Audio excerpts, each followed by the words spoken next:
The Myth of National Self-Reliance. Hi, I'm Dave Arnott, the Christian Economist. Early in the semester, I asked the athletes in my class to tell where they're from and what denominational church they belong to. The church thing is optional. This semester, there were 8 athletes in my class. 2 are from Dallas, and 1 is a Baptist. My observation was, then your sports teams are open to trade, because the sign I passed when entering the campus this morning reads, Dallas Baptist University. See, if our athletic teams were self-reliant, they would be populated only by Baptists from Dallas. It's highly likely that there is a Baptist from Dallas who plays on a team in another city, maybe even for a Christian university of a different denomination. Open trade makes everyone richer, as it makes our athletic teams richer. Restricted trade, which today I'm calling self-reliance, makes everyone poorer. In this case, the athletic teams who are open to trade are richer. Those who close themselves to trade are poorer.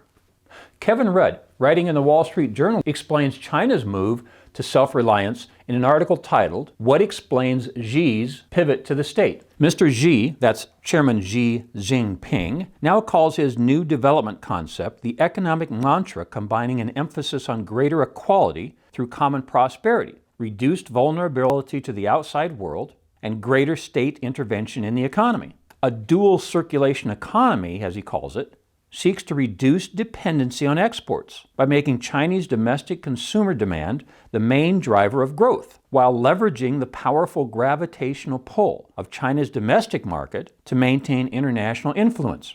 Underpinning this logic is the recent resuscitation of an older Maoist notion of national self-reliance.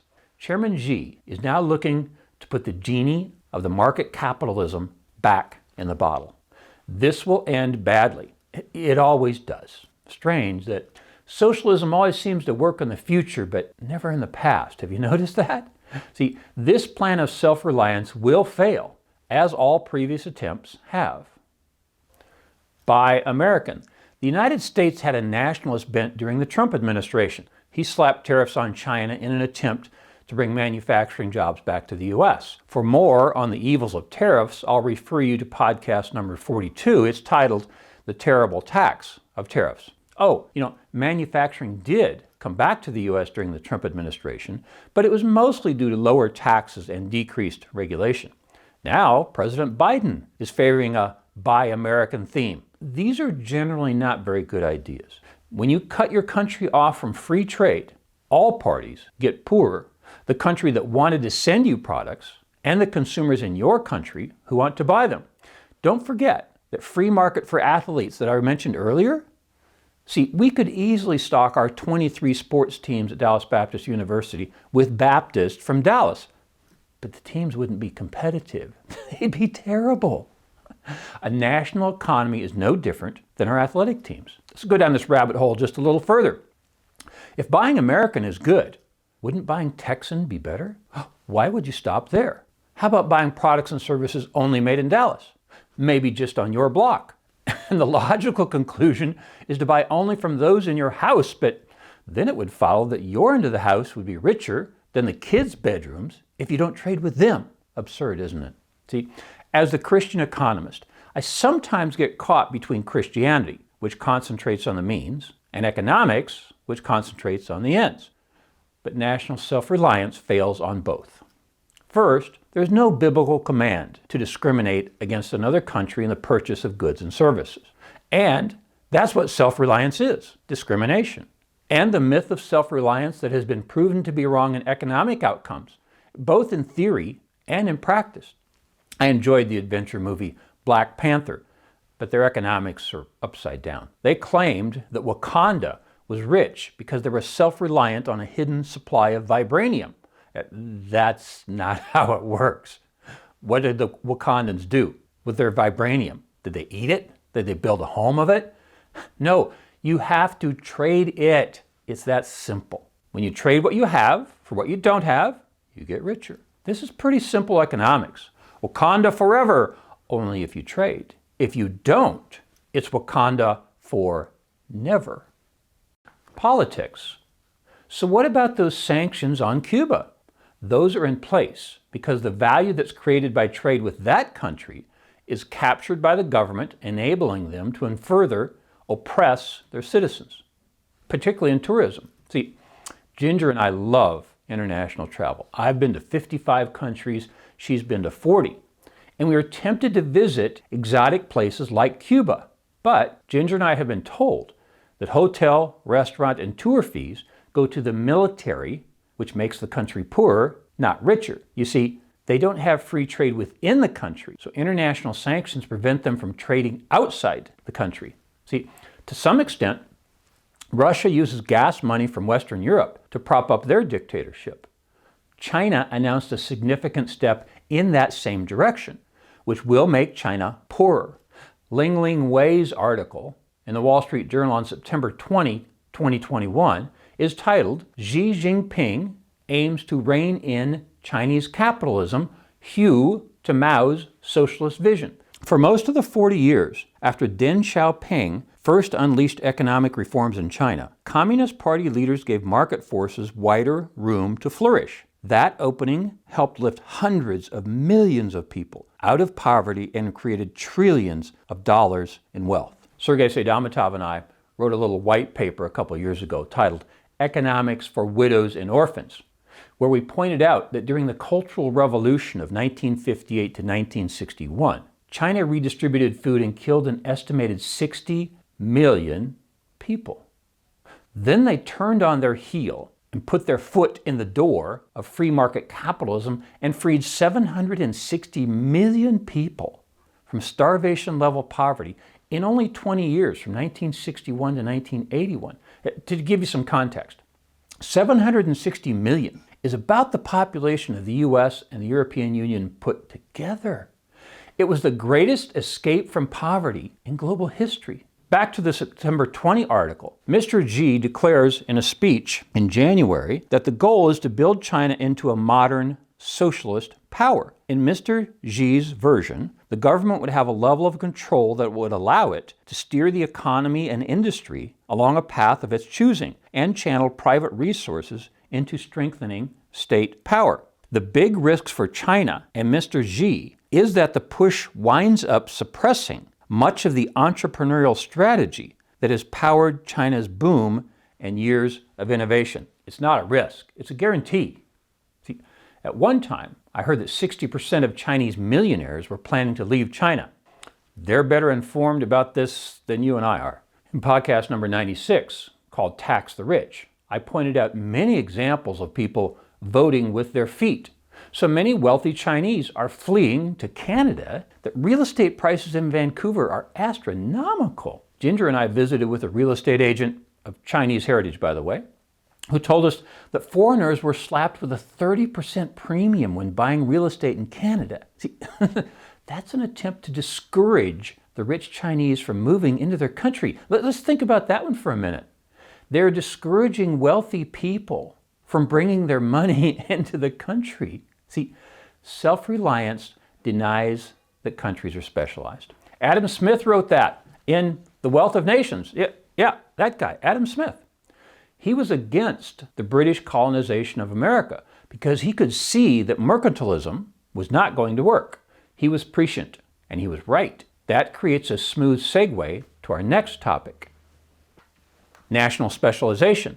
In the other course I teach at Dallas Baptist University, it's called Strategic Management. The textbook includes the Diamond Model from Michael Porter. It has 6 elements, and 5 of them, frankly, aren't that good. One is really good. It's actually a restatement of comparative advantage written long ago by the economist David Ricardo. Porter says there are bundles of relationships that cause some regions to have advantages over others. Here's an example. The Texas coast specializes in oil production. Silicon Valley is the Silicon Valley because of silicon? No, silicon is sand. It's actually an interesting economics history lesson. The U.S. Navy had a research facility in the Bay Area during World War II. When the war ended, those scientists went to work in universities and laboratories where the computer industry was spawned. So it's a classic case of related industry suppliers. Look, I've performed very few true consulting gigs in my professional career, but one of them was for a company called Business Objects in San Jose, California. Now, the company was founded by a French guy named Bernard Liautaud. He had to move the company to San Jose from France to get the labor he needed. See, that's because of these bundles of expertise that Michael Porter writes about. An example closer to home, even though these are regional, it still applies at the national level. Ginger and I live on a limestone ridge south of Dallas in Midlothian, Texas.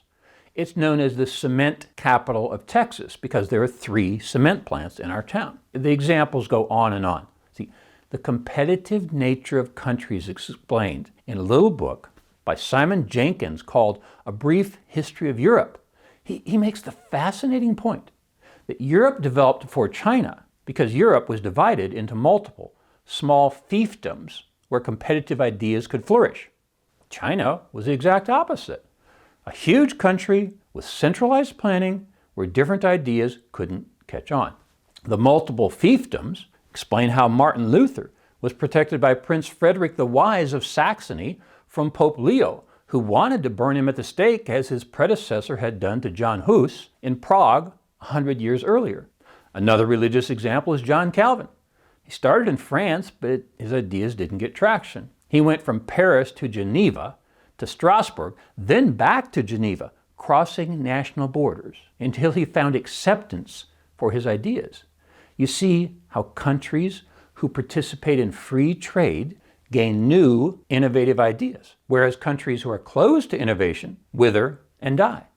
Back to China again. They were really rich in the 13th century, maybe as rich as the Italians, and for the same reason, they were open to trade. Then China shut off trade, and they actually outlawed sailing. They became poor and remained poor until the recent events that I described just a few minutes ago. In their very good book, The Commanding Heights, Jurgen and Stanislav relate a detailed journey of South American countries through their own self-reliance failures about 40 years ago. Argentina defaulted twice. Ecuador's inflation was so high that they dollarized the economy. Chile was the shining example of economic growth because they invited Milton Friedman to consult with them on free market principles. As I'm recording this in September 2021, Peru has just elected a socialist and seems to be following the Cuban economic road to serfdom, as Friedrich von Hayek would call it. Yeah, that guy. His book was called The Road to Serfdom. India closed off to trade during the same time period. Mahatma Gandhi wanted a self-sufficient India. That makes a nation poorer. Trading increases wealth. Trading increases wealth. In Wealth, Poverty, and Politics, Thomas Sowell explains why the European settlers in America were economically and technologically advanced over the Iroquois tribes they encountered in the New World.